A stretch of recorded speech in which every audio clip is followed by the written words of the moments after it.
విక్రమ్ టీవీకి సబ్స్క్రైబ్ చేయండి. Subscribe to Vikram TV. Subscribe to Vikram TV. Subscribe to Vikram TV. Subscribe to Vikram TV. Please like, share and subscribe to Vikram TV. Sir ఏ పుస్తకాలు చదివితే ఉద్యోగం రావడానికి ఈజీగా ఉంటుంది? సమయం ఎక్కువగా ఉన్నప్పుడు అకాడమీ పుస్తకాలను బేస్ చేసుకొని చదవాలి. ఎందుకంటే అకాడమీ పుస్తకాల్లో సారాంశాలు ఇన్ఫర్మేషన్ అనేది చాలా లాంగ్గా డెప్త్గా ఉంటుంది. అలాగే ఇప్పుడు పబ్లికేషన్ పుస్తకాల్లో చూసినట్లయితే అందులో దాదాపు షార్ట్ కట్ అంటే పరీక్షలలో వస్తున్నటువంటి పాయింట్ ఆఫ్ వ్యూ లెవెల్లో మాత్రమే ఉంటుంది. కానీ 3 నెలల కోచింగ్ సమయం ఉన్నప్పుడు మాత్రం ఎట్టి పరిస్థితుల్లో అకాడమీ పుస్తకాలు చదవకూడదు. ఎందుకంటే అకాడమీ పుస్తకాల వలన ఎక్కువగా సమయం అనేది ఎక్కువ ఉంటుంది. కానీ అలా కాకుండా ఎక్కువ సమయం ఉన్నప్పుడు అకాడమీ పుస్తకాల మీద ఎక్కువ ఫోకస్ చేయాలి. సమయం తక్కువ ఉన్నప్పుడు పబ్లికేషన్ పుస్తకాల్లో చేయాలి. ఇంకా ఎగ్జామ్ 1 వీక్లో 10 డేస్లో ఉన్నప్పుడు మాత్రం మనం రాసుకున్నటువంటి ఓన్ నోట్స్లో కొన్ని కీవర్డ్స్ లాగా రాసుకుంటామండి. ఓన్ నోట్స్లో ఆ ఓన్ నోట్స్లో ఉన్నటువంటి అంశాలను తీసుకోవాలి. లేదా ఇంకా రేపు ఎల్లుండి ఎగ్జామ్ ఉన్నప్పుడు మాత్రం కొత్త అంశాలను చదవకుండా కేవలం కీ పాయింట్స్ వర్డ్స్ అంటే ఒక లెసన్ని మనం షార్ట్ కట్లు తీసుకొచ్చి మైక్రో లెవెల్లో చేస్తాం. ఆ మైక్రో లెవెల్లో ఉన్నటువంటి మ్యాప్ పాయింటింగ్ అంటాం. ఆ మ్యాప్ పాయింటింగ్లో చూసుకుంటే సరిపోతుంది. సార్ చాలా మంది పిల్లలు విద్యార్థులు ఎవరైతే ఉన్నారో వాళ్ళు పేదరికంలో ఉంటారు. అంటే వాళ్ళు వేల ఫీజులు కట్టి కోచింగ్ తీసుకోలేరు పరిస్థితులు ఉన్నారు. అలాంటి వాళ్ళు ఎలా ప్రిపేర్ అవ్వాలి? సో పేదరికంలో ఉన్న వారి కోసం ఇప్పుడు SC study circle, BC study circle, minority study circle ప్రభుత్వం తరపున ఉచిత కోచింగ్ మరియు ఉచితంగా హాస్టల్ కూడా ప్రొవైడ్ చేయడం జరుగుతుంది. అంటే అర్హులైనటువంటి అభ్యర్థులు అంటే వాళ్ళకి ఇన్కమ్ సర్టిఫికేట్, క్యాస్ట్ ఐట్లను బట్టి అర్హులైన అభ్యర్థులు అందులో చేసుకోవచ్చు. దానికి కూడా అర్హులు లేనటువంటి పేద విద్యార్థులు ఉన్నట్లయితే ప్రభుత్వ లైబ్రరీలు ప్రతి జిల్లాలో లైబ్రరీలు ఉన్నవి.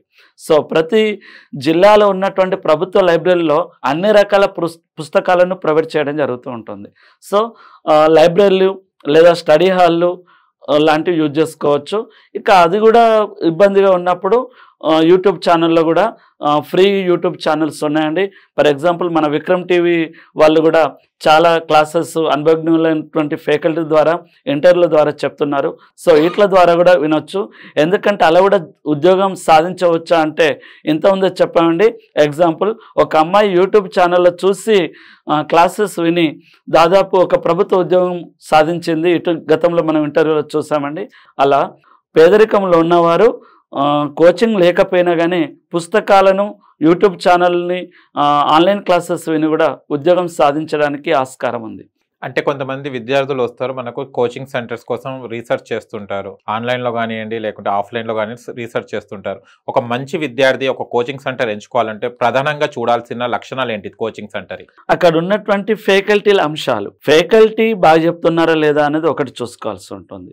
2 ఫ్యాకల్టీతో పాటు అక్కడ ఉన్నటువంటి ఎగ్జామ్స్ పాయింట్ ఆఫ్, ఎందుకంటే ఇక్కడ తరగతులు వినడం, క్లాసెస్ వినడం ఎంత ఇంపార్టెంటో అంటే కొన్ని కోచింగ్ సెంటర్స్ వాళ్ళు ఏం చేస్తారంటే ప్రతిరోజు క్లాసెస్ అయిన తర్వాత ఈవినింగ్ ఆ రోజు జరిగినటువంటి లేదా దానికి ముందు రోజు జరిగినటువంటి క్లాసెస్ పైన చాప్టర్ వైజ్ ఎగ్జామ్స్ పెట్టడం, ప్రతి సాటర్డే సండే గ్రాండ్ టెస్టులు పెట్టడం.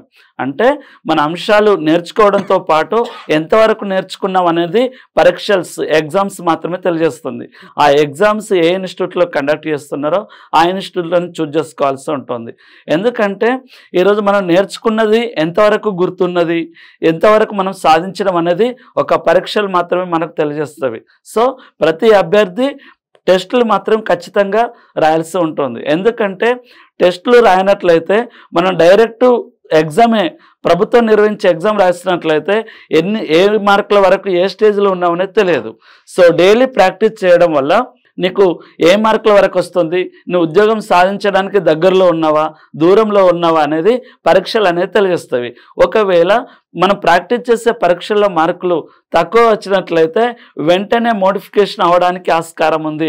ఈరోజు 2 గంటలు చదివాము అందుకని నాకు 150కి 60 మార్కులు వచ్చాయి, మరి రేపటి నుంచి 6 నుంచి 8 గంటలు చదువుతాం. ఎందుకంటే కనీసం 150కి 120 నుంచి 135 మార్కులు సాధిస్తేనే ఉద్యోగం సాధించే రోజులు ఇవి. సో అలాంటప్పుడు సమయం ఎక్కువ చదవాలి అని అన్నప్పుడు మరి పరీక్షలు మన స్థాయి అనేది తెలియజేస్తుంది.